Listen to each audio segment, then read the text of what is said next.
Pasaran ekuiti tempatan dijangka tidak terkesan secara material susulan tindakan ketenteraan Amerika Syarikat ke atas Venezuela.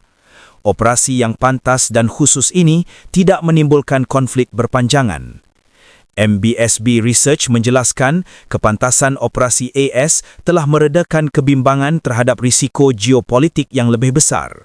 Justru, sasaran FBM KLCI bagi tahun 2026 dikekalkan pada paras 1,750 mata bersamaan nisbah harga kepada pendapatan sebanyak 15.2 kali.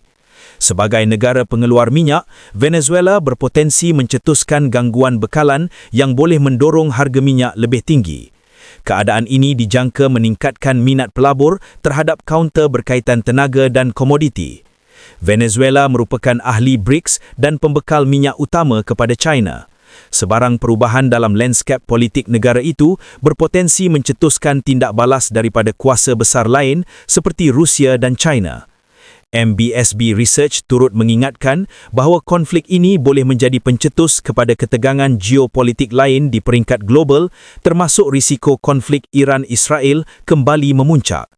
Kesimpulannya, meskipun operasi ketenteraan AS ke atas Venezuela mencetuskan kebimbangan awal, pasaran ekuiti tempatan dijangka kekal stabil dengan sasaran FBM KLCI 1,750 mata bagi tahun 2026.